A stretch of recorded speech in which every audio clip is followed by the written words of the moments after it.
Wakati huu ni wakati wa kupanda, na siku ya kupanda Biblia inasema amebarikiwa mtu yule amtumainiaye Bwana. Katika kitabu cha Yeremia 17 mstari wa 5 na kuendelea, amebarikiwa mtu yule ambaye anatumainia Bwana. Wakati huu ambaye tunalima, kuna wengine wanatumainia ujuzi wao, na hata wengine walikuwa wakisema mimi najua wakati wa kupanda. Hata wengine wanatumainia watabiri wa hali ya hewa. Lakini Biblia inasema amebarikiwa mtu yule amtumainiao Bwana.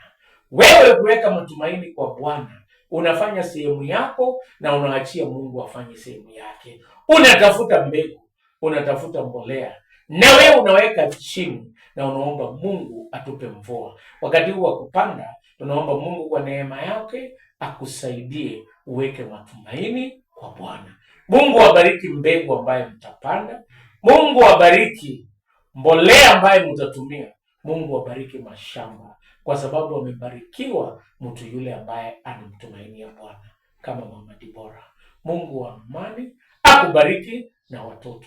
Hata zaidi ya ukulima, kuna mahitaji mengi ambayo mnatumainia Bwana mwaka huu. Naomba tuweke matumaini kwa Bwana, na Biblia inasema mtumainiao Bwana ni kama mlima Sayuni, hawatatingisika.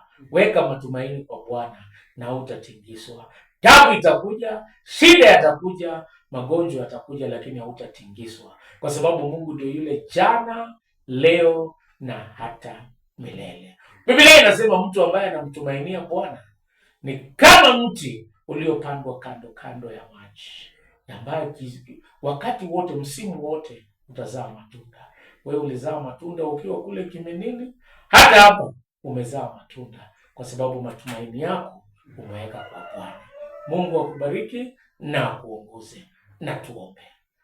Baba mwenyezi na mwenye rehema, kumbuka mtumishi wako mama wetu, mbariki yeye, bariki na watoto, atakumbuka na wajukuu na wote wa familia hii. Na msimu huu wa upanzi, tunaomba utabariki mbegu yote ambao watapanda pamoja na mbolea.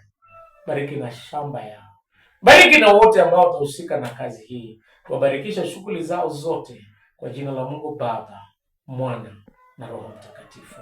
Amen.